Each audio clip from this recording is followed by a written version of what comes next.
What's up, everyone? Welcome to YouTube and welcome back to the show. Before we get started, I'd like to introduce our sponsor for today's episode. Most sports have designated coaches for the most important movements. Basketball players have shooting coaches, baseball players have batting coaches, and golfers have swing coaches. Now, for the first time, we have a specific coach for one of the most important movements in volleyball. If you use code ARMSWING50 at checkout, you'll instantly get 50% off your first month of the Armswing Academy. Once you're inside the app, you can upload a video of your arm swing. Then you'll get personalized feedback direct from Nick Del Bianco. He'll give you some tips on how your arm swing is looking. Then you get some on-court exercises to lock in the new patterns, and even a specific weight room program to help you spike harder and play pain-free. If you're not sold yet and you just want to test it out, all you got to do is follow the link in the description of this episode or our Instagram bio and sign up for the 7-day free trial. Then use code ARMSWING50 at checkout and get 50% off the first month after the trial. Alrighty, welcome back everyone to the Pit2Pro podcast. Today's episode number 36. We've got two very special guests with us today. We've got Joe and Gage Worsley from the Out of System crew. Welcome to the show, boys. Thanks for having us on, man. Couldn't be Thank more you, guys. stoked. Hell yeah. Well, first off, congrats. Both of you had monster seasons in Lundberg and Chaumont. And I know you guys got big things ahead. I don't know if that's public news, but big things next year. So that's exciting. Thank you. I want to start this thing off by talking about your dad, because our dad coached us. I know that you or Gage, we talked about your dad coaching you guys. You guys were on the same team growing up. So let's start there, and then we can kind of talk about some major differences in the club system between Canada and the States, because I know there's lots. And I don't think a lot of our younger listeners know how different the volleyball environment is in the two countries. You want to start, Joe? Dad. Absolutely. I don't know if there's you have any specific question, but for us, we started playing when we were 6 or 7. Our dad didn't even get us into volleyball. Actually, we had a close family friend in Rochester, New York, that got us Pace Bootlegger. So that's where we kind of got into volleyball, and then our dad. That's a sick last name, bootlegger. Yeah. I don't even know how they came up with that either, though, too. Yeah, maybe it had something to do with bootlegging back in the day, but I don't even know where the name Pace came from either. So maybe they just did like a random team generator thing, like come up with names or something like that. That could have been the case, but yeah, it was interesting for sure. I still to this day am puzzled. Yeah, the club's in New York, but we that's how we got into it, and since then, I think from when our dad started coaching us from that young age, he was always definitely harder on us than any. No, he's hard on everybody, but I think always a little bit harder on us. And there's countless stories that I think a lot of people close to us have all heard about, from walking home from practices to we throwing our silver medal in a river one time. We were like 6, 7. Yeah, we lost our tournament. Luckily, we were very fortunate to be. My dad had expectations for us. Yeah. And luckily we were for the most part able to reach those expectations. But if something were to happen, I always see a learning lesson or a lesson to be taught. And like we'd be 6 or 7 on the way home, and we lost, not a word is said, and stop the car, find a pond. He's like, take that and throw it. And we threw it. I threw silver medal off in the pond. Stuff. We were like really young, and then even when I was like 13, I remember I lost a big, I think like a beach national championship. He made me go to the end of the pier and throw it off the pier there too. So it was a trial by fire. I always like to say with my dad. It's a very intense household, to say the least, and I can guarantee you that my brother nor I have yet to experience, or I don't want to say the word intimidated, but like if someone yells at us, teacher, coach, anything, it won't even faze me. It won't even faze him either. It's like talking. Like yelling is like talking for us. So fine. So I'm like, you can literally say the worst. It's not even gonna faze me. It's not gonna hit home at all for me. So when coaches try and yell at me, obviously as they should, I deserve to get yelled at. It's just like, oh, he's just talking to me. Okay, so like that's fine. Um, so yeah, so my dad's a very intense man. Obviously, he's had a lot of success coachings. Obviously, some of this stuff, like what we just named, maybe is a little controversial for some coaches to be teaching their young kids. Um, but like I said, he had expectations, and he also put in the work too. So it was yeah. So and then we started, and then he started a club called Pacific Rim around 2000 what? 2000, I'm gonna say 13, 14 or something like that. We were like we moved out to California because we realized that we were getting pretty good. And at this time, New York, maybe at least where we were, wasn't the best pool in terms of talent. There was like one of the guys, Spencer, the Wickens. He went to Pepperdine and everything, and he had a very successful career there. But besides that, it was just us, and we moved out here, and eventually my dad started a job, or started the club, and kind of turned it into a pretty successful club when we were back in the day there. We met a lot of our lifetime friends through it, and we also learned a lot of lessons. I want to say that also, like now we run camps and clinics all day long, and it's basically that was we were kind of bred like my dad had us out there. Never forget this.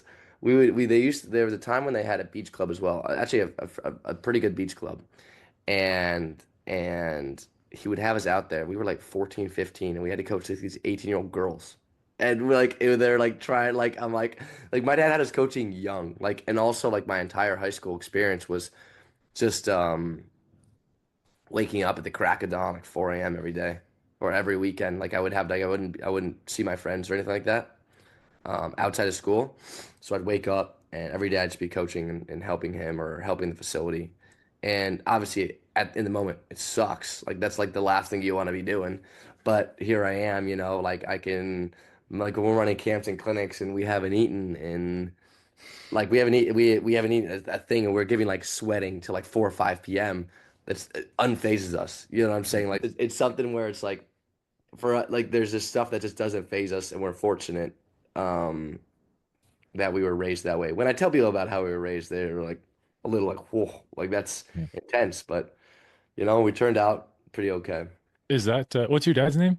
Roger Worsley, the Roger. Roger Worsley. So, like, obviously, the States take sports way more seriously from Mhm. top to bottom than most countries, I would say, as a whole. Is that the way your dad approached coaching, the way your dad approached you as youth? Is that kind of an American thing, or is that just the Roger Worsley way of high performance? Mm, both. I mean, he's a unique individual, if I were No, to, he's to pretty say the intense, least. but there's Yeah. there's definitely like a lot of intense coaches out there and programs. Has a unique way about it and demands certain things. But I think a big part, especially with our team too, is that he has kids on the team, and so that allowed him to Yeah. or push even more. Because I see him coaching some like young girls teams, and he's not the same No, how he no, was with no. us. Um, but it's definitely a US thing. And that's why I think you see like, especially in volleyball, Americans go overseas and the, like you said, like how much they care about sports and how much they invest time, energy, and money is just on a completely different level. And it's like Americans are always, I think that's a big adjustment always that when guys go over to Europe in any sport, and it's like, yeah, it's just not the same level of buy-in and same level of investment in many different areas that you see in the United States. Hmm. So is youth volleyball really accessible, like across the whole country, or is it kind of like you need to be in the right area, you need the money, you need the connections? It's definitely there's geographic locations that is definitely more hot spots. It's not just like across the US is huge, as everyone knows, just like Canada is, and there's so many different areas where there's definitely big parts of the US where they don't have boys volleyball, but girls volleyball nowadays, boys and girls volleyball are the fastest growing high school sports right now in the US. Every single year, just exponentially growing, more opportunities popping up at the collegiate level too, and so overall, you definitely see more and more popping up in more states adding it into, their schools and everything. So it's becoming more and more accessible, but there's definitely certain areas that are more so. Hmm. Cool. And then I want to talk about the tryout process. So let's say you're U14 in boys volleyball. Let's stick to boys volleyball. Are you guaranteed on any team? Like, can you pre-sign to a club team, or do you have to do the tryout process? I mean, it also has to depend on like if you've been part of that club on that team for a while. you know. Are you talking about like the average volleyball goer, not like the elite or anything like that? Yeah, Like I'm talking about like, hey, my son's 14, he wants to try volleyball. Like, what's that like in the States? usually there's no cuts, but like Joe said, there's hot spots where they're like, I mean, they're like after 5 teams they're done, or after 2 or 3 teams they're No, it done. depends on the club. Some clubs are a Yeah, lot more cutthroat. It's like no, it's like they only take the top kids. Yeah. There's some that are like, oh, we just try to have as many teams as possible, and then those clubs it's easier to sign. But there's stuff that there's rules, but every club's that you talk to is bending the rules, and most of the time there's a lot of club teams that have the teams already signed before the tryouts unofficially. unofficially, but and then you have some that are like just still trying to find guys after tryouts, and so it's really dependent. But there's definitely if you want to play volleyball in most areas, there's definitely clubs for you what for whatever type of level of buy because you have all different types of club too. You have in California, you have oh, it's the two different. It was like it's the area league or something, Oh yeah, and then so yeah, for example, obviously California, one of those hot spots, you can just play locally or then you can like regionally. And then but also you can then sign up play, and yeah, play. exactly. So like you're never traveling that far, but then you also have like the actual league itself, and that's when okay, you're encompassing the middle of California all the way to the top of California. And then so you're traveling a lot more and there's more teams to play. Rather than regionally, it's usually discounted price. You're not playing as many teams, you're not traveling as far. And then, but if you want to be on the travel, like travel roster, more money, more teams, more travel. Hmm. That's crazy. Do you know So, the average price of like one of those traveling teams? Depends on the state. It really depends on the state you're in. But you'll usually get clubs between like 2,800 and $4,000. The top clubs in like LA and stuff, they're almost $10,000 a year. Whoa. And yeah. that doesn't cover any travel expenses. You got to pay all the travel still and hotels and if you go to nationals on top of that, usually another $2,000 that you're paying. Food, hotel, travel. And yeah, yeah. It's And for to travel for everything, parents are paying a lot of times per trip, probably $2,000 to $3,000 of between like hotels and foods and Yeah. getting and crazy and I money. can say like for us, we had guys like obviously LA, big area at times has a lot more people with money as well. Where we're from, relatively pretty well off people, but like obviously there's people who are not that in that bracket there. So I think my dad did a really good job of, for example, we had some guys like to pay off like in Pac Rim, Pacific Rim, the club my dad started. It's not an expensive club, but to pay off um some stuff they would be like the janitors and they would clean or they would coach more or they would find ways kind of avenues in order to fulfill that way you know doesn't have to pay anyone else and that way so my dad always hires like usually high school janitors now that could be good or bad you can have the best of the best you're looking at me right here um or you know obviously you have kids go in there and sometimes you're like you know, wipe this here, do this, and then my dad has to get on him more. Um, but I was a janitor for 4 years straight at Pacific Rim. Not to be sidetracked, but what we would do, it was always right after school, I would go straight to the facility because we have a 2 court facility, and I would just go clean all day long until kind of the night, and then the night happens, homework, wake up, repeat, and that was our life. And then on the weekends, we'd be coaching and cleaning the entire facility. My dad would have projects for us where you're talking about like we never handled any of this equipment before, like drills and stuff. You're like, fix that hole. I'm like, I've never held a drill in my life, but all right. And then he'd leave us, and then you have me and Joe. The drills We, wasn't even the worst part. yeah, It was the sawing and the ripping out yeah. the drywall, replacing all the drywall. Never in my life have I ever done any of this. Like, so we also learn those things too. Side note there, but No, now that's I cool. would never make anyone but his kids do this. Like, obviously, like like the kids that there, they were just janitors, would never be doing this. But yeah, I'm really curious because it seems like you guys learned a ton from your dad in maybe like a bit of an unorthodox way. yeah. If you guys had kids today or soon, how would you take what you learned from him? Like, would you implement a similar approach?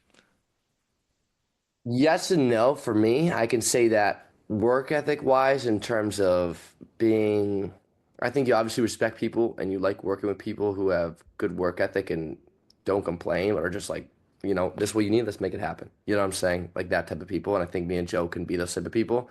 Not to say in certain situations we're like, or whatever. Um, yes, I like how that was implemented.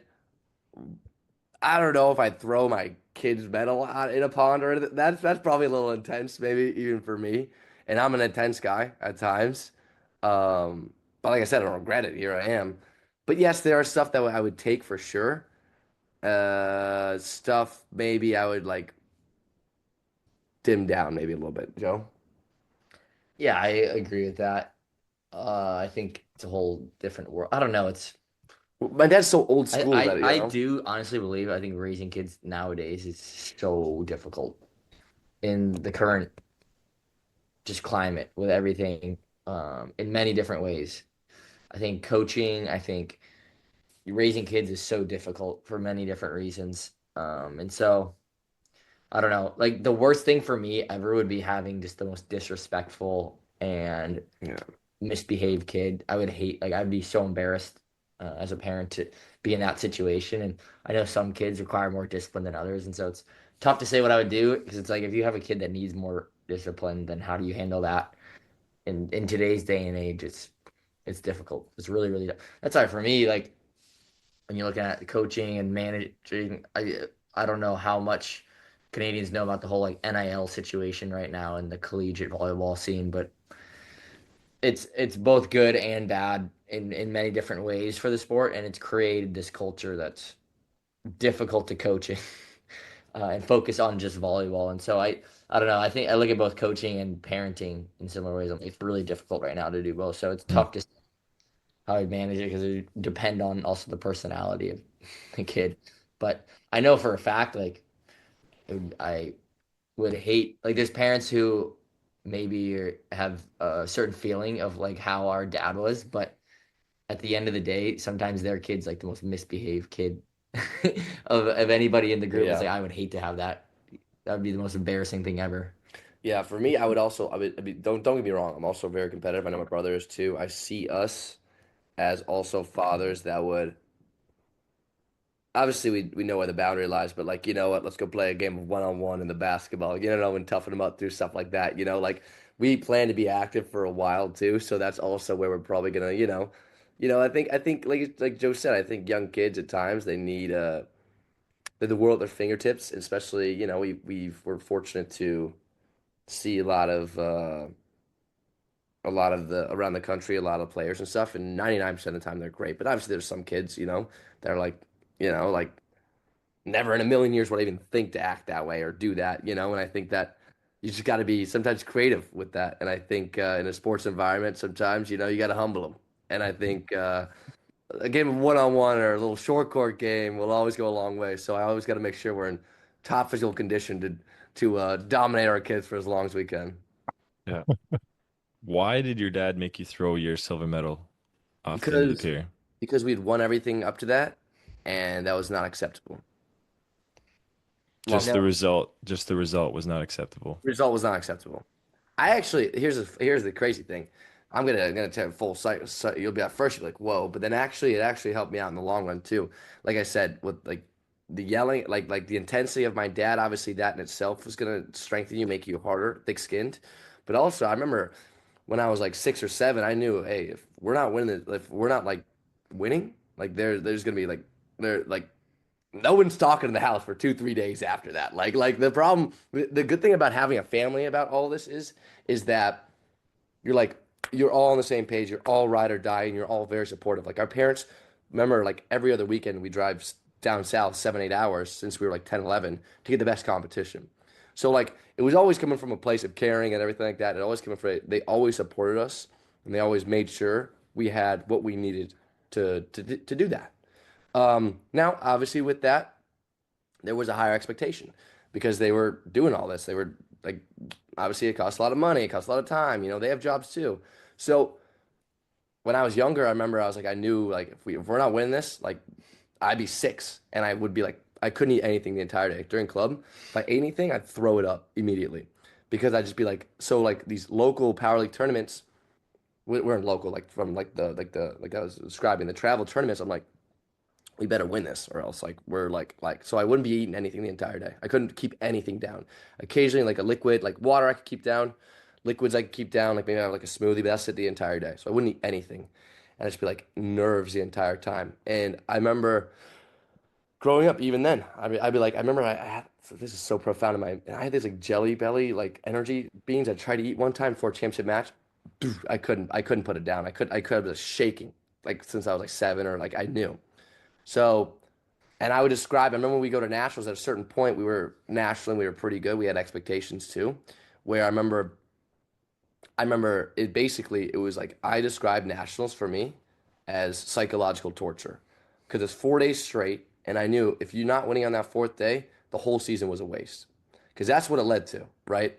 And I'd just be like in my room, just like for forever. Now, fast forward now, like when you have one game a day at Hawaii or then pro, it was a lot easier to handle. Now it's not. Now it's a lot easier to handle. And now in those like pressure situations, I'm able to think very clearly because I was like, I've been in this pressure situation since I was 6 years old, and Pace Bootlegger had to be eaten in the regional championships. You know what I'm saying?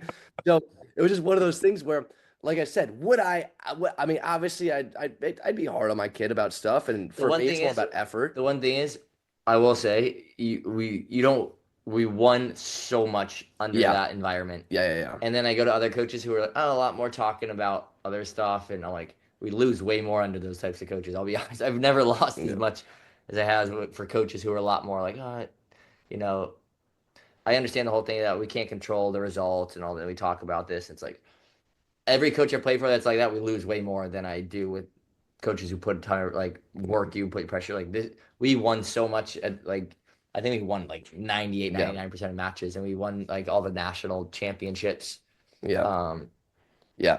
for a few different years. And it was like so it's tough for me to be like, I prefer because I've had the other side, the opposite kind of too, and it's difficult for me to say like, yeah, I prefer that because when I play for a really tough coach, I always feel like I play my best, and the team always you you definitely bond as a team, but also it shows you who you can rely on in like difficult moments, and that is difficult if you don't go through that during the season. And there is a reality to, and I say this even now in my current situation. I mean, you only remember what happens in the last month of season, like you can remember everything else, but at the end of the day in competitive athletics, it's like when it comes down to it, I don't know. This is more for I feel like more of the culture in the US. It's like you under like the playoffs, how you finish the season is kind of what you judge a lot of your season on. And see a lot of athletes in the NFL, NBA talk about the same thing. It's like at the end of the day, like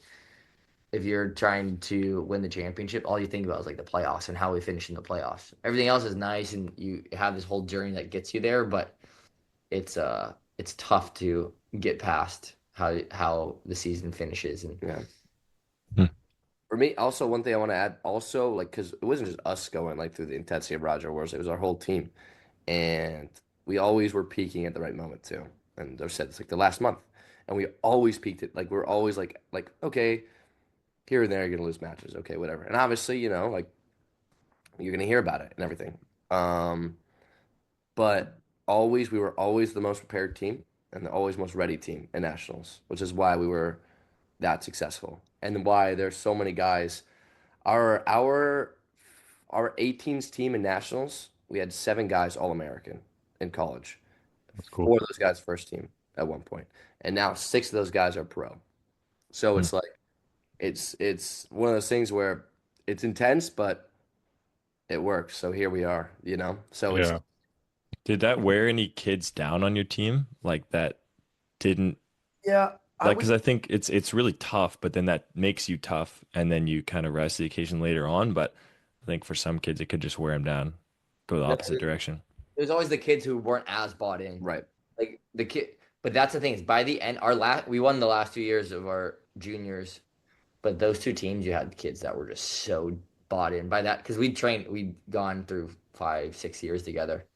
It's like by that point, it's like you've broken, and it maybe is kind of, I don't know, not a great thing to say, but it's like, yeah, you broke kind of all the people that till that point maybe weren't the right fit for like whatever that group and that coach. And I'm not saying this is the only way to be successful because a lot of people, have other strategies to being successful. But for us and for our team, I know that it was the perfect. 'Cause we needed that with our team and the personalities we had and all the stuff. It's like we needed that, and that's I know I've always played well under coaches who, are, I guess my dad's really the one who done it the most. I never really played for anybody else. I guess Milan in Milan, certain yeah, yeah. ways can kind of kick. Yeah, at University of Hawaii was definitely somebody who high pressure situations and had high expectations for you. Um, and those type of stuff is like what at the end of the day makes you better. What coaches, yeah, every other coach that I've had, in some way, like it allows a little bit too much, you feel like at times. And you never agree fully with the coach. Even my dad, I'm like, yeah, there's some stuff he was too hard on, I think. But for me, I almost prefer that. Just be hard on everything. Because I know that at the end of the day, it gets results. Yeah. I think it's so interesting because in Canada, like winning is the least important thing, at least for youth volleyball. Like it's all about like fair play and development and keeping kids in the sport as long as possible, like not trying to break anyone, trying to be inclusive, like and then which I think is great, but then you can tell that like we're not a championship level country.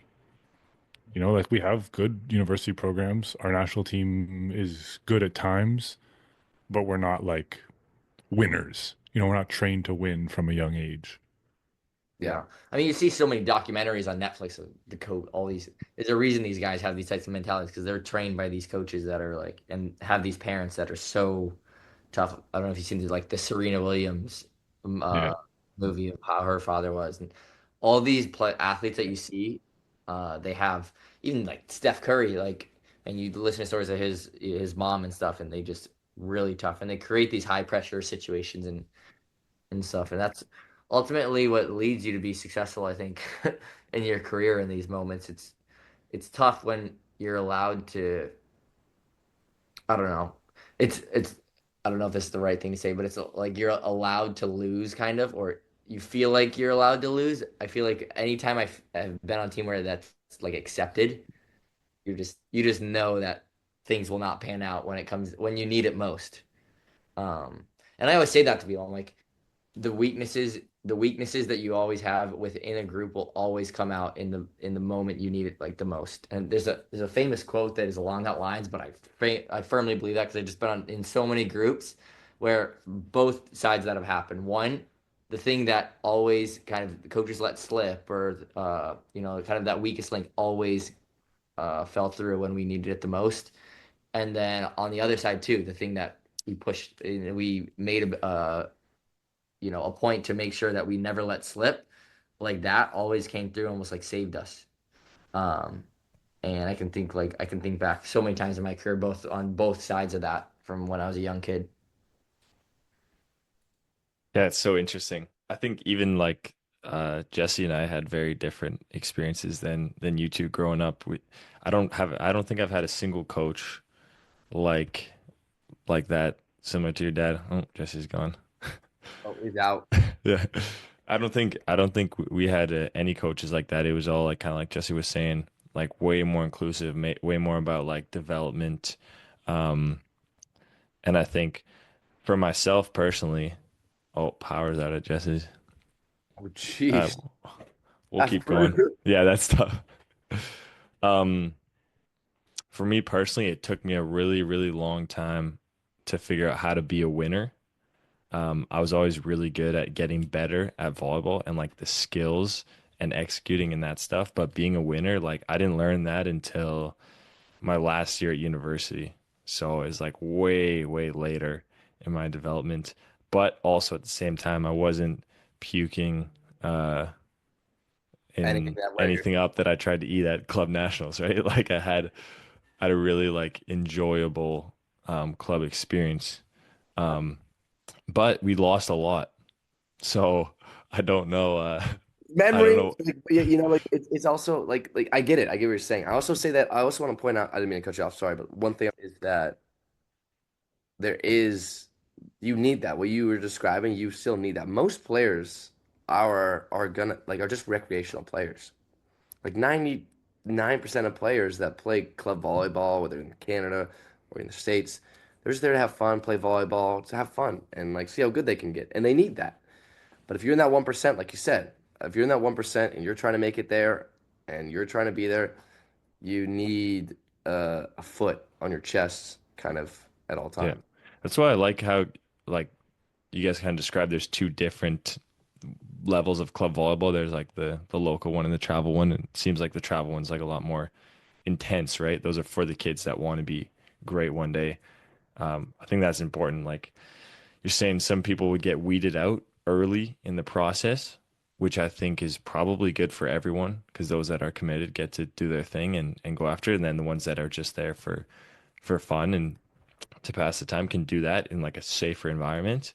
But I think that happens in Canada, but it happens really late. Like guys will be halfway through their university career and then they make like a U21 team or a B team and then they get like ripped on for the first time and that's when they get weeded out, just like emotionally, psychologically, competitively. And it's unfortunate because we lose a lot of players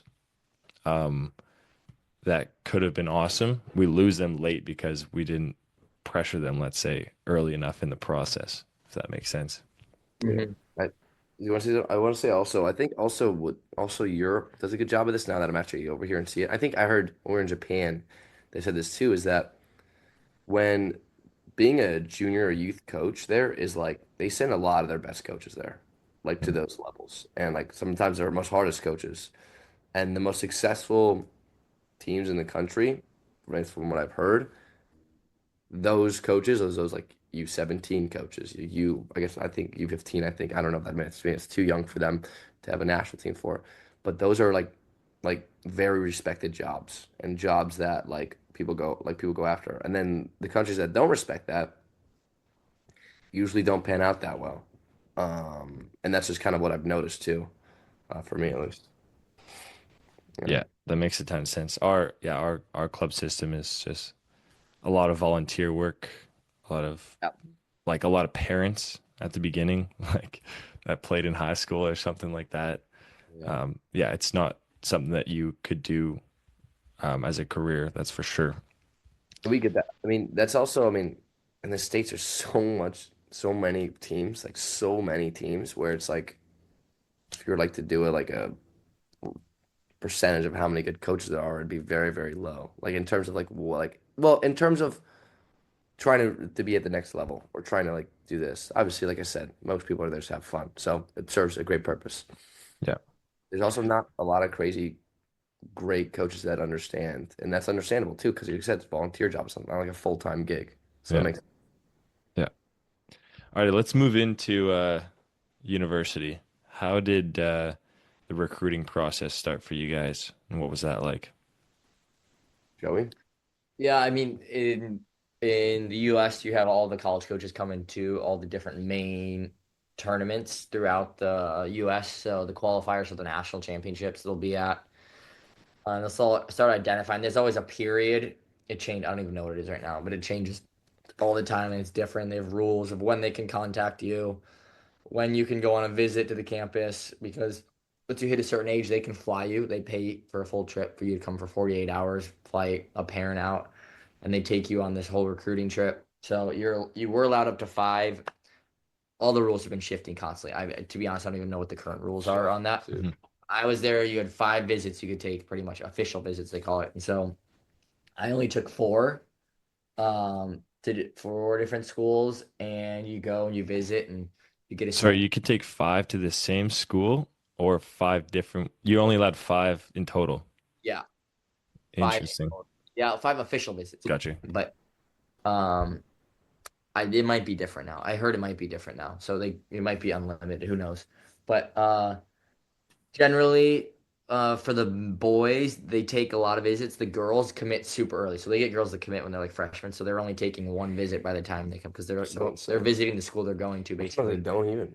Yeah, sometimes they don't even. But yeah, so I took 4 visits, and that's kind of where they talk to you, they pitch you, they give you a scholarship offer because you're only allowed 4.5 scholarships in maximum for the entire team in the NCAA, the governing body for the main university collegiate league, and so it's very rare somebody gets like a full ride, a full scholarship. Usually it's split up. It's like 25 here, 50 here, but split up between 8 or 9 guys typically, depending on the school.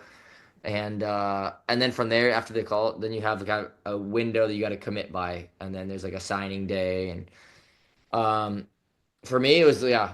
I mean, there's only really one school that wanted me as a setter. Everybody else wanted me to come play libero, even though I played setter my whole life. But just because my natural height, they wanted me to come play libero, and I hate libero to be honest. Like I don't really enjoy it. The only time I play libero is with the youth national team, like U20, U19s, and yeah, it's fun. It's good to play on the team. But for me, I've set my whole life. I wanted to be a setter. So Hawaii was really the only chance that I had to go do that, and that's kind of why I ended up there. Sorry, do you have any questions or you want me to talk about mine? I'm just amazed that nobody wanted you to set for them. That's crazy. And it's not like, oh, he was a late bloomer. He was clearly Yeah. top setter in the class. Like, Especially Hawaii because Hawaii was an awesome program at the time, right? No, Hawaii. No? I went there was they had a good season the year before I got there. They made NCAA tournament, but it wasn't like a program where like every kid in the country was like now everybody wants to go to. Okay. So you guys built that. In a way, it was part of it for sure. There's a lot of guys that were a part of it, but definitely a part of that. Those early years of where Hawaii's at now, definitely. Right. Okay. Super cool. Yeah, Gage, what was it like for you? for me, it was interesting because I had always had it in with my brother in terms of Hawaii and everything, and me and my brother always played. So I always played like 2 years up for club, and that way me and my brother were always playing together, except for the last 2 years of club. But even like my junior and senior year, I would always go out to Hawaii. I always go out to Hawaii, go visit him. I had a moped over there too, so it was lit. Big priorities. But I also said, and everyone just thought I was going to go to Hawaii. But in my mind, I said, hey, I want to keep my options open. Obviously, the main driving force of going to Hawaii would be playing with my brother again. So I go, and I was lucky enough to be recruited by. Well, luckily, I was always on. We were on a really good team, and so like college coaches were always swarming our court when I was on his teams, so they already knew of me before I came of age. So then I went and yeah, I think it was UCLA, BYU, Hawaii were the three I narrowed down. I remember USC wanted me, but I said it's just not my vibe. That's just really not my vibe. Nothing against them, just not where I wanted to go. BYU, they took me there, and it's probably my best visit, and I loved it so much. But deep in my heart, I knew I wasn't going to go there. My family's a Utah family. Also, BYU is also a highly religious school. And you could go there. There's plenty of guys that are not religious and go there, and it's fine. But that's just also not really my vibe, too. Nothing against it. It's not for me. Then I go next school. I go to UCLA, and that was the one where I was like, okay, I really like it here, and like it was good and everything. And it's UCLA. I feel the world's at your fingertips at time, and it was cool and it was really awesome. So I kept that in time. But and I remember they maybe I was with Mike. I remember. And that was my second best visit. And then I went to Hawaii, and that was my worst visit by far. I remember I don't party at all, and they took me to a party, and I was sweating there, and I was awkward, like 18-year-old, and I was like, this is just not like I was like, this is terrible. I remember also I came in there because like I said, I had Joe as an in, and so I knew the coaches really, really well all the time. And I was also entitled in this. This is really stupid by me. I remember I came in there and I don't know why I just didn't think anything of it. Like I remember I wrote a list. I was like, okay, some things that I want, like your pros and cons list. And so I'm like, okay. And then I talked to like ex-alumni, because obviously you don't want to hear from everything for your brother. You want to keep everything in mind. And I made a list of questions for the coaches. I had like 4 questions, but the questions were not good. It was in the terms, I don't remember exactly. It was in the terms of, hey, like I remember I talked to one of the players, or ex-players, and he said, hey, not a lot of, sometimes serve receives not worked on. So I asked specifically about that. I would be like, so it was like, so you're questioning this coach's integrity. Basically, what I realized, no, I'm much more mature, which is not how you want to go in that meeting. Here I am at my questions. All 3 coaches in my family. Hey, I want to talk about how much you guys work on serve receive X, Y, and Z. Oh my God. It turned into just a giant fight and screaming match. On my college visit. So already the precedent was just like it was already get out of there. And I remember, and then there was right into a practice match because it was preseason when I visited, and I was just watching from the sideline. And I was like, how am I going to go here after that? Like, how, like, I don't, like, that was not great. Now, at the time, I should have known that I was being disrespectful too. Like, that was on me. But Josh Walker, the coach, also in the car when he drove me to the hotel, was like, yeah, we're not looking at anyone else. You're the only person in this recruiting class. So obviously, you get a little frightened because I was like PTSD or whatever from back of same thing happening. My brother comes in the next morning. We have a one-on-one about everything. He's like, dude, all right. And I want to say this. I loved my coach in Hawaii. It was just like I said, I was in the wrong there, pretty much. But Joe just had a one-on-one and he just talked about like, hey, like this is the right place for you. Thought about it.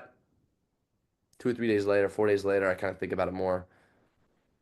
I end up calling other school saying, thank you very much. I'm not going to go here. And then I end up calling Hawaii. I remember I called Charlie. It's like, Coach, hey, this is Gage. And he's like, and he was like walking, I could tell. And he's like, hey, this is Gage. Like, hey, how we doing? And I just went. I said, hey, I want to commit to Hawaii. And he's just like shocked. He's like, oh, okay. And then I just hear his pace like picking up. And then like walking. He's like, yeah, I'll send you work right now. But he was shocked that I actually committed there. And he thought for sure I was going to UCLA. But Milan Zarkovic, who's an unbelievable coach, reminded me of those questions of that day every single day. Like he Oh would be yeah. making me run with balls, and then he'd be just tell me like, "Oh, the serve receive, the question," like he'd be constantly, as he should. I deserve that. I deserve that. And so that was something that happened, and I committed there. I was also different from Joe. I was a pretty like people like I said, people who knew who I was, so there was no like I had to change positions or anything like that. But different, it was just a different journey for me, I guess. And I ended up in Hawaii because Joe. If it wasn't for Joe, I would not be there. Yeah, that's hilarious. Sounds like a terrible recruiting Yeah, experience. and most of that's on me. So like, Right. Right. What what would you guys say to kids that are trying to get recruited or yeah, any advice so that they have a smooth experience? Ask better questions maybe? yeah, don't Uh, be an idiot. Don't be an asshole. Rule yeah, number one, maybe. I would say number one, go somewhere where they like want are invested in you and like you're gonna play. Like know for sure that they're gonna give you a shot to play. I think so many guys commit. It's like, yeah, we're gonna bring you in as like our fifth or sixth guy in this position. It's like, okay, those are the guys you see transfer all the time. And it's it's hard to say. I mean, I could tell most guys like there's certain guys that can go and prove it and work and get there. But if you're not willing to go and do that and you want to then go to a place that fits you as a person more so, it's like if you got to know if a coach is really bought into you or not, because there's some guys who go places and it's like yeah, the coach is just never that super fired up about you and you just didn't really work ever. So you got to find a place that fits you the best. And Joe says this all the time though. One, you got to also know the culture of where you're going. Like know your priorities and culture. If you just want to go rage and play some volley, win a few games and be here and there, okay, that's your priorities. Go make sure you understand that. But if you're trying to win, make sure. I think Joe asked that. It's like make sure on the recruiting trip you talk to the top guy and the bottom guy, and maybe in between as well too. And that way you kind of understand how everyone's treated, how the community, not the community, Culture. culture is around the team. So culture, you can't, if you have a good culture, you can kind of keep things rolling. But if you don't have a good culture, maybe you get like one lucky year, and that's the year you're getting recruited, and you're like, and you can get all of a sudden you're in a, I don't want to swear here, but you're kind of in a, like you're pretty much in a situation where you're kind of effed for the rest of the 4 years you're there. Right. And what was the Hawaii culture like when you guys were there? It it definitely changed throughout my 4 years there. I mean, a little bit, but by the end, it's like very bought into this performance on the court and making sure like we had a really tight team, do a lot of stuff together. Um, but I would say that, they brought in the right personalities to kind of make that shift change. So you just had so many guys that were really hungry and wanted to be successful and um, created that almost like dog mentality. It's kind of like cliche, but it is true. Like you brought in a bunch of guys that were just really willing to do whatever it takes, just in the gym nonstop. And so that's kind of the personality that was built there over my 4 years, and that's the right mentality to have for sure. Yeah, I think that encompasses it perfectly. Well, and you guys won in which year? 21, he won. We lost the national championship my last year. Worst loss of my life still to this day. Yeah, What happened there? Well, basically what happened, I think, so we were facing TJ, Josh, and Kyle and I can keep going. Like their whole team was very, very good together. Yeah. Obviously, they were good. We faced each other, I think, a week before in the Big West Finals, and we won at home. And then we had to play in their place again, and they just made adjustments, and we didn't make adjustments, and they just clearly kind of made adjustments beforehand, and we were just not there. So yeah, and then we lost in four, but they were just the better team for they were just the better team that in the finals, and they made adjustments that we weren't there, and then yeah, and then unfortunately it was our last match together at Hawaii, and it was very Hmm. very hard one. Is that what makes that a tough loss? Yeah, that was the biggest thing. I remember just crying. I was in his arms, just saying I'm sorry, or whatever. And my whole family was there, and Hmm. also his entire senior class was also super. We were all very very close, Right. with from seniors down to freshmen. What's the biggest failure you guys have had in your careers? Personal, right? Sorry? Personal, right? Yeah. Personal. Oh, that's a good one, man. Oh, Hmm. not a play. It can be anything. Yeah, whatever you want. Hopefully something you learned from, not just a downer. I can talk about a series of things that kept happening. Hmm. My first year in Lunenburg, like I've had some like stuff that I've had to learn quick. Like in my first year in Bulgaria, I could talk about that. But my first year in SVG, Lunenburg, it was something where I remember like Joe had been playing pro for 4 years. I had been playing for 2 years, and along with other guys in that team that I was really, really close with. But I just wasn't there, like where they were. I just was not there, and I kept messing up stuff. And we playing these big games, and a guy by the name of Ruben Schott would always ace me to my right, always ace me to my right. I'd be in sixth, and boom, he'd hit my seam, and I was just really not good at my right. In crucial moments too. Remember the first time I really played Berlin, he was the outside hitter in Berlin. He hit it, boom, like in crucial times, always, always, always, always, and he always get the best of me. Actually, this year I was like, I could not like, and then it didn't happen as much last year, but it still happened. And then this past year, I said in my head, I was like, I need to make sure this doesn't happen again. And I mean, he still won and he still had a great career, but I didn't ace me this year, not one time. And I was super stoked about that. I was like, let's go. Now, they still creamed us in the finals, don't get me wrong. And he has the last laugh, but it was a personal, and I'll just put it like that. And that's something that kind of always stick with me. Hmm. What was like if someone has a skill like that or a part of their game that's consistently letting them down, how would you encourage them to think about that and make a change? I can talk about personal experience. If something's consistently letting you down, you're not working on it. Now, people are naturally going to be better at some stuff than others, but to be letting you down consistently would mean like you're clearly not working on it. Well, that was very harsh. You're like work on it more. I think it's easy to when you're not good at something, kind of hide it, and just not try and think about it. But like Joe said, in the most crucial moments, it's going to come up again. Like it Mm. just always does. Yeah.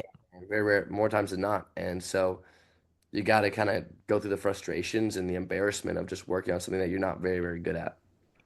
Yeah, that's a good point. You could probably explain how you're gonna lose Yeah.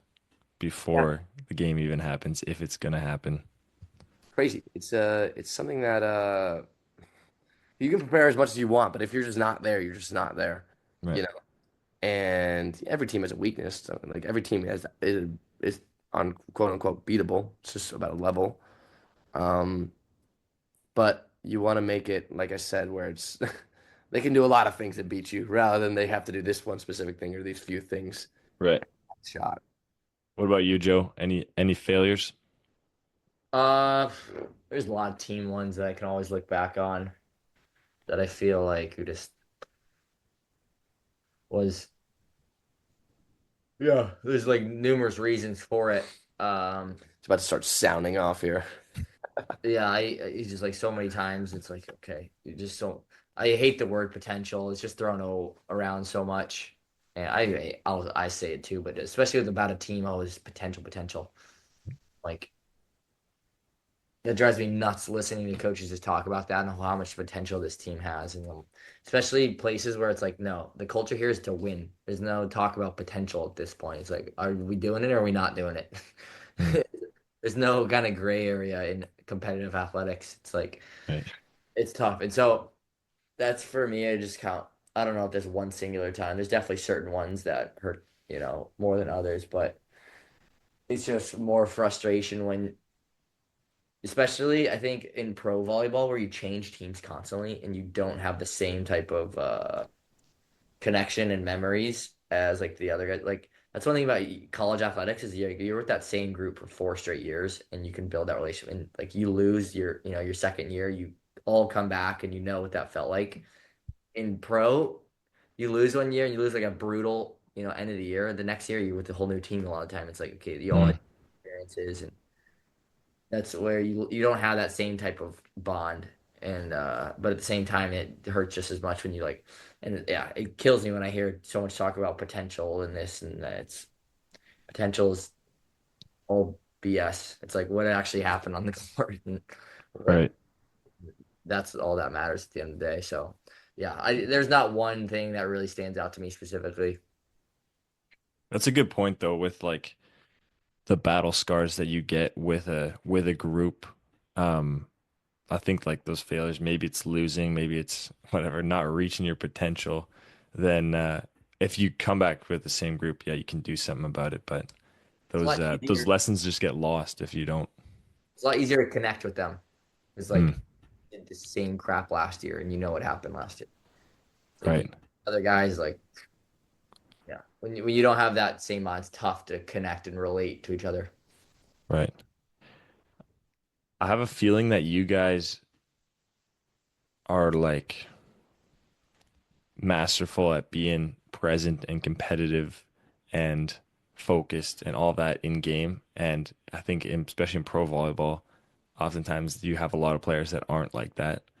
What have you guys learned about influencing those players and trying to get everyone on the same page? Really tough at that level. For me, it's so much easier in the junior levels, even in college, to have more of like that impact. At this level, it's tough because Mm. especially with just some of the I don't know, you're talking to like a 30-year-old person who's like married and stuff. It's like Yeah, yeah, right. at that point, you're not changing their mindset at Yeah. all. And they probably don't care, probably don't want to change anyways. And What would you do in college if you're giving advice to a college kid? oh, college is a lot, like I said, a lot easier because it's so competitive there and guys are competing for starting jobs um and everyone there is just so hungry and if you're not you get weeded out so fast. Guys were like come into the Hawaii gym, we're out in like a week or two sometimes. It's like Mm. get weeded out really quick. It's just such a competitive atmosphere, and you create that, like that's something you create over years and you bring in the right guys and the right personalities. And so that's why for me I don't understand at the pro level how many coaches do not look at the personalities of the people they're bringing in. And the ones who do actually look at that, you see like they get a lot better consistent performances out of it. And there's teams that just don't invest in that or they don't even like discuss the personalities they're bringing into the gym or understand why that's important, which is a Mhm. crazy thing to me. I'm like, you just play on so many teams that you realize certain teams why they win and certain teams why they lose. Like it's very obvious to you when you played for a long period of time. You played on so many teams with so many different guys and personalities. And so it's crazy to me that some of these clubs overseas don't understand that. And at the university level, it's the same thing. Like if you don't have the right personalities, you know, in the program, it's tough to be successful like sustainably. Yeah, probably more important than the skill, I would argue. Or at least when the skill, everyone's skill is relatively similar at that level. That's Exactly. not the difference maker. Not at all. What about you, Gage?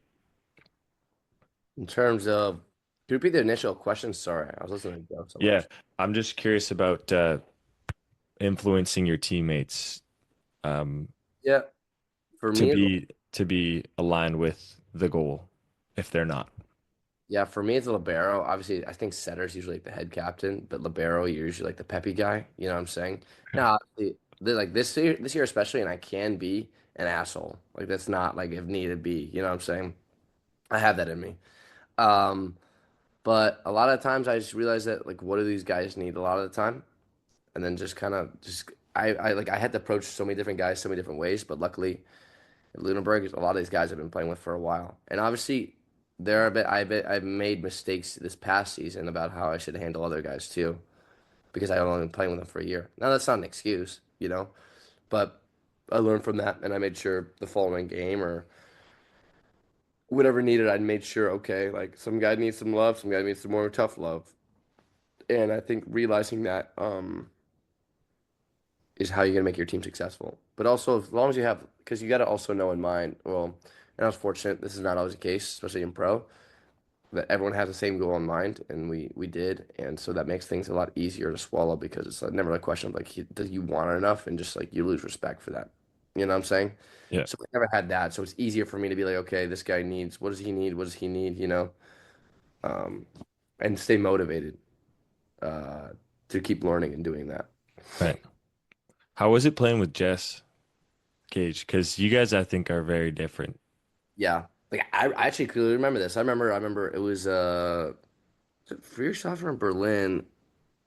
I remember when he for some reason he got taken out. I remember you were at the game, and I remember I was lighting up him up in right in front of you too.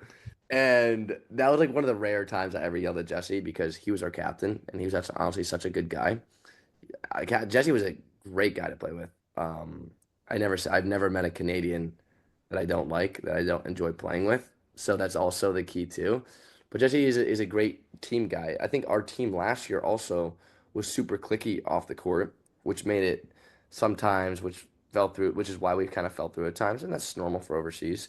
But Jesse always did a good job of bringing us all together on the floor. I think that was super good. He did a really good job of that. Where I would get on him about a lot of the time is to be an asshole to the ref a lot of the time because I would be yelling at the ref and then they'd be like, Captain, Captain, Captain. I'd be like, Jesse, go get this asshole, go yell at him. And he'd be like, no, no, it's okay. You know what I'm saying? And then Hmm. that's where now, sometimes I was right, sometimes I was wrong.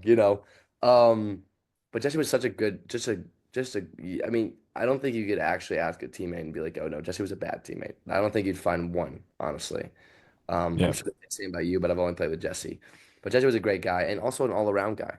You could count on him in a lot of different a lot of different scenarios. And also, if you like the guy you're playing next to, you want to fight for him harder. And Jesse's always that type of guy that you want to play harder for. right. Yeah, that makes sense. Yeah, I was just curious because you guys are like I feel like so different in Fire, probably. fire, fire and ice, man. I would Yeah, say. yeah, exactly. Yeah, Yeah, yeah, I get it. I get it. Yeah, yeah, for yeah, sure. That's why. But also, like I said, if I was being an asshole, he'd be like, "Dude, you need to like stop being an asshole." Like right. there were too many. There were too many times. Not this past season, the season before with him, where I crossed the line too much, or I just let my temper flare, and he would have to be like, "Yo, you need to like chill out, man." And he Hmm. was right. And I was like, "What am Right, I doing?" He made me look in the mirror, be like, "What am I doing?" right. Yeah, I think as long as there's a level of like trust there, Yeah, then you can just be so uh like honest with your communication. That makes things so much easier. and I You don't respect have it. to beat around the bush. Yeah. Yeah, yeah, for sure, for sure. What about what's the most amount of pressure you guys have felt in your career besides from your I dad? was gonna say, Yeah, yeah, yeah. years Yeah. old. Or maybe that's not even a thing for you guys anymore because Um, of that upbringing. no, yeah, I mean, for me, I could say that the first and second Nash championship in Hawaii, I mean, I would say there are a bunch of pro games, but like for me, it's like this is your last shot. This is like a legacy thing, and I cared. Like I've been here 4 years. My first one, I said I wanted to win it for my brother, seniors, everyone's here. Didn't happen. Second one, I could say I remember I was pacing for like 3 hours straight before the game. I was just sitting just pacing in the bathroom, trying to like calm myself down because I was like, if I lose two, I'm a failure. Like there's no getting around the fact that I have failed and I'm a failure. Losing two, like you can lose one, okay, that happens. It can go either way. You go and you lose two and two plus, you're like, yeah, I'm a failure. Like, and the thing is, there's no going back and trying to get it. Hmm. There's no resigning. There's no coming back to the league. It's done. You're done. And it's either am I gonna be a winner or am I gonna be a failure? There's no in between. And you can paint it however you want to paint it. I always say, like I said, if you lose one, okay, that's fine. This is how it is. But if you lose two, I'm like, I could Hmm. not. Do you have any tips or any ways that have helped you when there's pressure on, or you just take it? Dude, I when it comes to pressure and like messing up, I'm a guy that I'm like I can be very chill, but like I'm like, hey, just let it go. I've gotten better at like a pro. It doesn't like, but also I'm like sometimes I need to go to a dark place. You know what I'm Hmm. saying? To get fired up, to get mo to be like, yo, like you need to get to that dark place. Like you need to be like, yo, like you're not cutting it, and if you do this, you're a failure, and if you do this, you're not going to be there. I would not recommend that to youth athletes. That's not something I'm recommending to people Right. because I know that I can pull myself out of that. I know that like if I shank it, I'm not going to be like going down a like you know what I'm saying. So Hmm. I would say I don't know. I maybe I'm not the best person to ask that question, or not the best person, but uh, the normal person would not react that way. But that's kind of how I do it. Hmm. I see. Yeah, it's different. It's very Yeah, different. yeah. Could be useful for someone out there listening. But again, That's most similar to people you. don't do that. Don't do that. Yeah, yeah, right. What about you, Joe? Most pressure you felt? Most pressure for me, it might have been almost like some of the junior national championships going into that because we were like want to win those so bad. Um, Yeah. Well, and yeah. going home if you lose and we had to go home, it is terrible. No talking for a week. Yeah, so I would say those for sure. Nobody in Right. the house talks for a week. It's just bad. You just feel the bad energy, man. It was Right. just bad. Did How does that impact you now when you're playing? I wish we had that much pressure, to be honest. But it's more of a thing that is like all season long. It's that like discipline and like how much you worked. And Hmm. honest overseas, like there hasn't been a ton of where it's like, oh my gosh, I would say we only feel that pressure really when we're playing with each other. It could be like simple as short court, and we're also so together. We're like, it's like we can't lose this. You know what more I'm a saying? pride thing. Yeah. Yeah, right, right. For I sure. remember seeing when you guys were playing together at Lindbergh, it was like, didn't you challenge like Jordan Schnitzer and Xander Oh Kipchak? yeah, Or like, baby. Oh yeah. can you tell that story? Oh yeah, we did. So. All right. First of all, people who play standing short court, and I want to shout out someone specific who's the biggest a-hole about it on my team, Blake Leeson. If you're listening to this, I'm just pointing you He out. only plays He standing. only they only and I challenged him on one-on-one jumping, and I beat him like 11-3. But he's standing. He has a good grip. And he's tall. He's got a good deep dish, so that and he's got good ball control. So that he's great, like great standing short court. I'm a good standing short court. I just have no offense, as much offense. So jumping short court, shout out to Milan Zarkovic. Jumping short court shows so much in the game. Obviously, it's higher risk for injury, but whatever.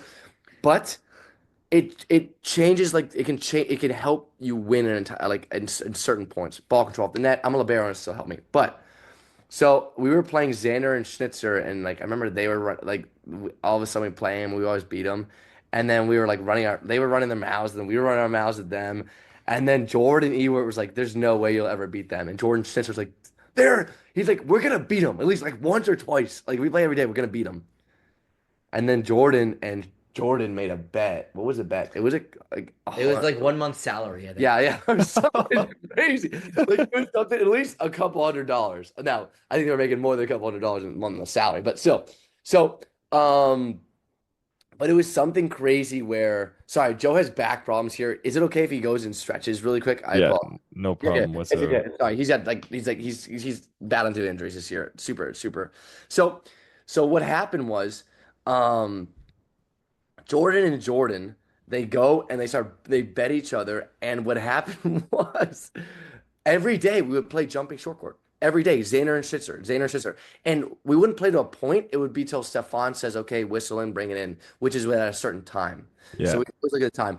And there'd be time where they were up 7, 8 points with like 3 minutes to go, but we'd always find a way back. We'd always beat them. Now, we stopped playing at the halfway mark because it was like we were drenching in sweat. And the game, we released 4 of the games on YouTube. I think it was labeled Short Court Challenge under Yeah. Adam. And you can still find it. Like, you can still find it there. I mean, you can just see like Joe and I's determination. And Schitzer and Xander were good, but obviously a brotherly connection mixed with just pure just determination and just like refusal to give up. For that half year, we never lost. They came close. They came really close, and like we would win, and then they'd be so mad. Not Xander as much, but Schnitzer would be like so mad. He had way more on the line than. But actually, you know what? I'd say we both had equal on the line because I would like I'll there's stuff that happens like small games that I think about before I go to bed every night. Not every night, Hmm. but like consistently. Like I'll just think about them and just Right. like maybe stuff that didn't go our way. And I'll just like people and the people that I played, they'll never bat an eye or whatever. Whether it's a grass game, whether it's a volleyball tennis game, a volleys game, I'll stay up at night just thinking about that and just bothers me. Hmm. Yeah, You know figure out any ways to work through that faster? dude, Or is that healthy? that like I said, that's a balance from the dark side. You know what I'm saying? That's a balance, man. Like that's something that I'm still. It's something that I could change because I have like I know what I'm capable of. Like I have good like self-confidence. Okay. Like, that's never a problem. It's more how do I motivate myself and keep myself there to stay hungry? Okay. Is that not a natural state for you? Like it needs to be active for you to Not all the time. stay hungry? Not all the time, but I also don't turn it off if it just comes to me naturally, which is somewhat, you know what I'm saying? Not Yeah. like the thought like when I said I'm a failure. Like sometimes that's not something that I bring up all the time, but I'm talking about like stuff that I've lost that bothers me. Like this small stuff, small games, whatever that like creep in my head or whatever that keeps me up till 2 a.m. Um, but it also makes me me.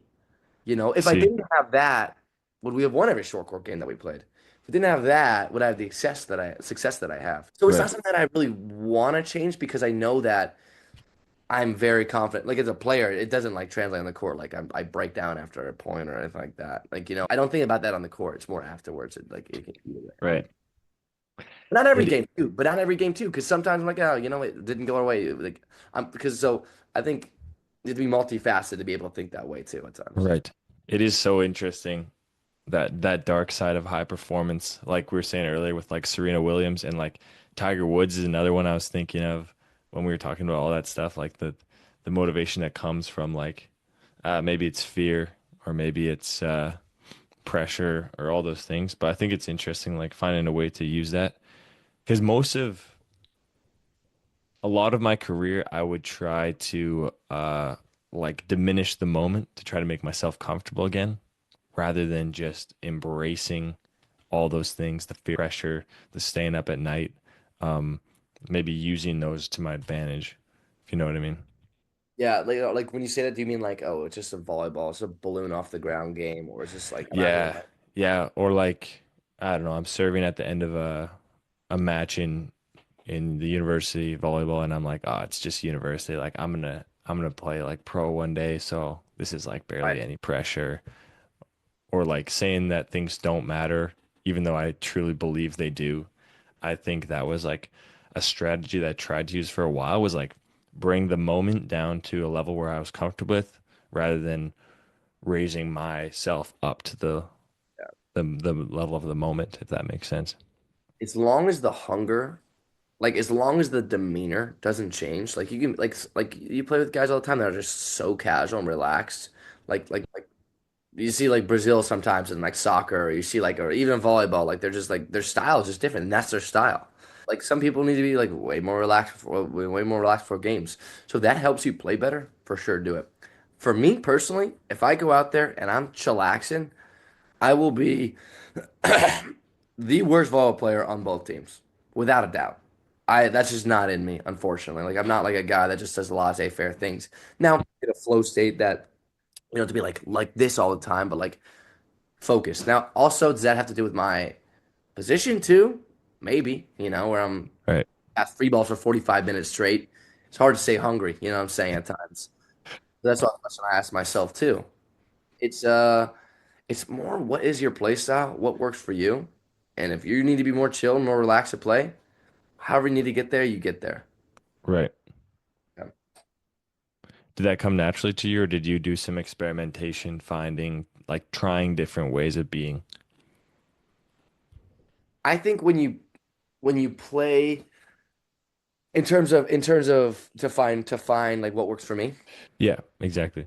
My whole life it was all like high stress, high stress, high stress, high stress, and I thrived in that situation. When like same with Joe, when like stuff's expected more from me, or when the level is there, I usually Hmm. allow. But also it takes a big toll on me. Not a big toll, but then that's when I'm like I get to that place, and sometimes you, like I said, of like in that like I've always expected myself to rise to a big moment, and when I don't, that's something I had to learn is okay, not letting like because I said there's a time and a place to be like like to reach that dark place. You know what I'm saying? You have to use it as motivation rather than dragging you down. I think after a game, um, I'll give you an example. Berlin last year, I remember I was playing so bad in the series in the finals, and I just like would lay at the end. Like I would lay the opposite side of my bed. I just lay. Just after the game, my head would be off the bed. I'm like, what am I doing? You know? But I'd also kind of be like, okay, here we go. Like the next day, here we go. And I was hungrier than ever at practice. And then I played decently, but also at times when I relaxed, I realized I'm like relaxing too much. I'm not playing well. I had to be like, go to that dark place, be like, you're doing this, this, this. You know what I'm saying? And Yeah. that motivated that place. Just being intentional, I guess, with like monitoring yourself and what you need in the moment. Yeah, for sure, for sure. Know yourself, man. If Mhm. you after a game, you have to be like, I don't want to think about it all. Then Right. you get to that place, do it. Cool. I want to talk about just national team quick Mhm. before the end here. Sure. Because yeah, we went through club and university and national team. We've talked about pro lots. Um, what what's that process like getting from university to the national team? And then I want to hear about why you guys decided not to continue playing. Yeah. Also, I'll answer for Joe here. Like I said, his back's killing him, and we have like a six Okay. hour over the Yeah. night. But I'll talk for him too. He's okay. Okay. Cool. Actually, he's doing okay though.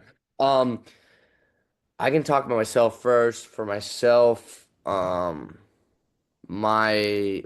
actually no, I'll talk about Joe because he's older. Joe was, like I said, unfortunately had to play that libero position, and I was there every single time he was there. Um, it was something where it was like debated back in his head of do I want to keep doing this? Like it's almost like it's like you're on the team, but it's also like you got to ask yourself, am I enjoying this? Like you know what I'm saying? This is what I want to do. If if they're moving in a position that's miserable and you don't see yourself ever liking it, it's not worth it. Doesn't matter if it's the national team. Doesn't matter if it's the Pee Wee League team. You know what I'm saying? Like so you gotta have enough self-respect to realize that. And so he did. So he kept doing junior national team, and then he got invited to the national team gym, and they're like, "Oh, libero," and he's like, "Nah, man." But then all of a sudden, it starts popping out Hawaii, and then they're like, "Okay, setter, cool, setter, I'll come."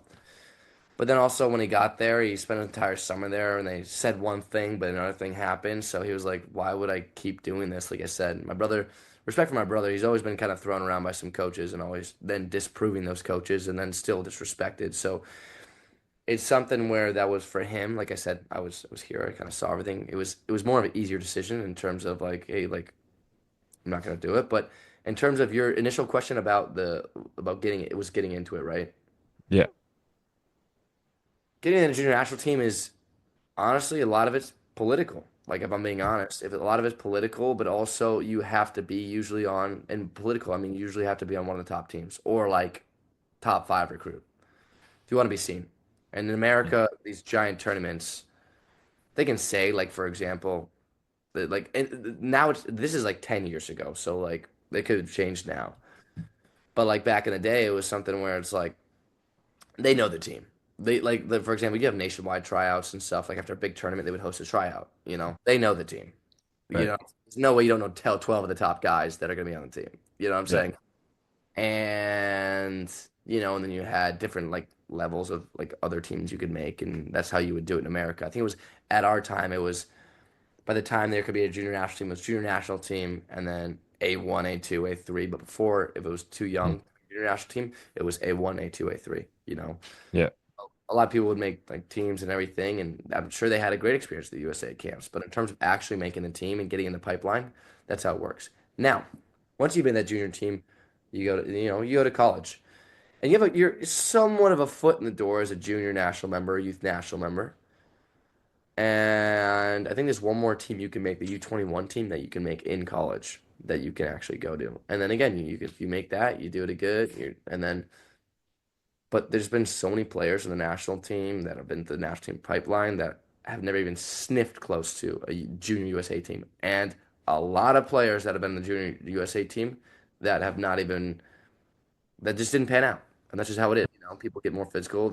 It's a different game. It's a different game as you get older. And then all of a sudden a lot of people who put in the work during college or panned out during college, those are the ones who make it. So do the junior teams are they looking at the junior teams? Yes. But if you're looking to be like a college player or in the national team, Jim, they're not going to take your junior national team experience into consideration. They're going to get the best guys to go in the gym. And that just is what it is. It is a great experience. You should do it for sure. But does it give you a advantage? I would say playing well in college gives you more advantage to be on the USA junior national team. Um, so yeah, so that's just kind of how it works for the US. And then, like I said, you play well at pro. The biggest thing that the biggest problem with pro, and in terms of like in terms of what's it called? Uh, uh, Getting in the gym. Let's say you don't pan out in college or whatever, or not pan out, but you're great in college, but just didn't get the spotlight. Because obviously the teams with the spotlight get more recognition. You play overseas, it's way harder because the US wasn't great at recognizing talent like these pieces that were overseas. Like take our good friend Jordan Ewart for example. He was doing junior national team and then he went to Stanford. He had a good individual career, but Stanford wasn't a great team back in the day, so he didn't get spotlight. Went overseas, MVP of the German league, no college junior national team. He had to text them like 2 years later to get in the gym. VNL roster, won the French league, was in Italy for a little bit here, and then go on to do big things, And he had to reach out to them.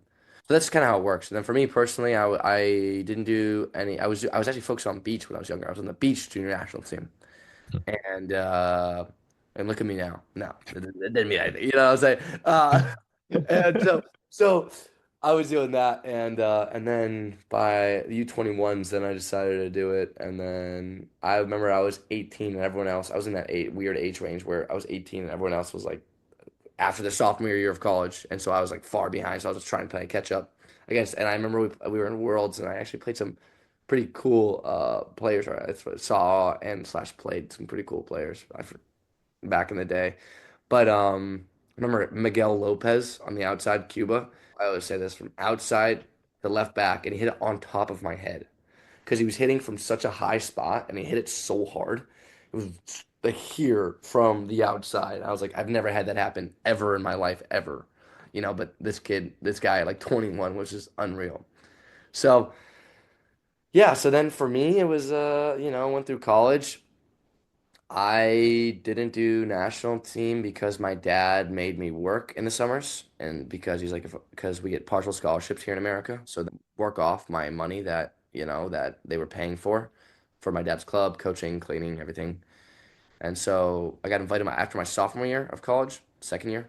So then junior, senior year, same thing. And then, yeah, after that, we started out of system and then we just consciously made the decision. And I was like, you know what? We're going to see this through. We can't really be successful without a system and be successful with the national team, vice versa. Right. That's why we live in an RV in the summer. It's not a bad life. Yeah, it's not a bad life. It's cool. We love it. We love it. Yeah, It's tough at times. Don't get me wrong. It's brutal at times. for We sure. literally asked for it. So here we are. How are athletes treated? Like, what do you get when you play on the national team in terms of like housing and meals and like funding, all that stuff? Bro, obviously I think Micah can answer this better than I can.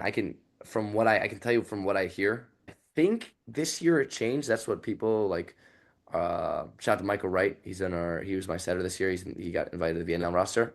He said that this change that they're going to be more, I think, lenient towards the young guys. Basically, the more you play in on the national team every like year by year, I think it's year by year, the more like stipend and money you get. And, Mhm. like What would be the starting point and what could you get up to? this is the question. I mean, I remember I think you receive low as like $300 or whatever. Like in college, when before NIL, they actually what they did was they covered your costs. So if you bring receipts, Mm. we would be going. I'd be like, guys, we're going. When I did do a little bit of the national team, I said, guys, we're going Korean grill, baby, on me. Let's go. And I just they look at me with receipts. I'd be like, all me, baby. That was all me. You know what I'm saying? Yeah. Like, I got this, boys. Give me a receipt covered. Really? Yeah, That's yeah, amazing. for sure. So then for housing, I know also they gave me like for young guys, they'll give you housing. I think they give you the option of giving you housing, whether it's an apartment with a like I think they did like Joe had an apartment, 4 people total, 2 people per room, 2 rooms. Yeah. I had one time I was in a house with a bunch of guys. It was really nice with like a pool and everything. His back's a little better here. Um, You all right, Joe? Yeah, I'm all good. Sorry, he's I just not. had to He's not. So stretch. we have a tournament here in about a week here, and he's not even playing. He's not playing for a while. So he's Yeah. hopping through that season here. But I think you're in shot here, Joe. So then yeah. So Joe, I mean, I had like like there was a huge house one time. I stayed in a room, but now I heard they're doing less of that, and I mean, I don't know. We'll see. I don't really know what's happening now in terms of Right. how much money you can make if per month, like what you've I heard. think the max is 10,000, and then S- yeah, it fluctuates depending Yeah. on I don't know what exact. I heard at one point they were like doing like per games you're getting paid this much money too Yeah, or something. that's in Mm. the VNL per Uh, win and per loss, and yeah, there's a bunch of stuff that goes into it. Like outside of prize money? Yeah, but yeah, Interesting. That's pretty I mean, cool. yeah, for sure. I think like I said, stuff changes now. That's what we've seen. But like I said, the more experienced guys get paid more money. Cool. Okay, I want to talk about this because it's interesting to me that we use a different ball in Canada than you guys do down in the States. Yeah, that's stupid. I love the Mikasa ball. Shout out Mikasa. I Yeah, love and I'm curious what you guys think. Like, does that change the game at all between Canada and the States? And like, what was that adjustment like going from the Molten to the Mikasa? Like, once you got to the pro or national team level, I think it prepares you way better to be which one? the Mikasa. Prepares you way better for what if you for the future, you know? Right. So for Do you think it has a different makes a difference on like hand contact and spin serving and yeah, stuff yeah, because the sure. Molten's easier to spin serve? Yeah, the Molten, it's funny, little bear, I was explaining. I, Yeah. I served a lot of balls back in my day, I guess. But I guess I used to be an outside hitter. Big deal. So yeah, the Molten one just carries, man. But you can bounce it super, like it's so heavy, and when you float it, it's like a rock. It just keeps going. Mikasa, that thing moves a lot, and I used to hate it because at junior tournaments we would be going and playing with Mikasa sometimes down in certain regions. Hmm. And I'd be like, the float's too much. But now I'm like, dude, I prefer that passing out way more. And I'm glad I like that a lot more because it's just way better. Any thoughts to Setter Joe? yeah, I think it's better. I think everybody in the world should play the same ball because that's So you guys are anti-Molten in the NCAA. Yeah, I mean, anti-Moan for sure. Pro Mikasa for sure. I mean, Okay. yeah, sure. Okay. I heard it here first. Yeah, for sure. As a passer and as a setter. Cool. Okay. And last question, boys. What would be your advice to your younger self? watch more volleyball. Watch my volleyball. Hmm. Yeah. Yeah, it is accessible. You learn so much from watching. I would say continue the path you're on. Don't change a thing. Don't Learn how to change a dig with your putt. thing. Learn how to dig with your Yeah. putt. Turn around, start digging the other way a lot sooner. Well, Yeah, but I honestly would. I'm a guy that I don't like to. I wouldn't change anything actually, and not that I'm perfect. Hmm. I made so many mistakes. Still, am gonna make so many mistakes. I'm a guy that I'm like, you know what? That's just what makes me me. Enjoy the ride. Enjoy the ride, man. Enjoy the ride. Don't change a thing. Love it. Alrighty. I think that wraps up episode number 36 of the Pit2Pro podcast. Thanks everyone for listening and signing off. Good man.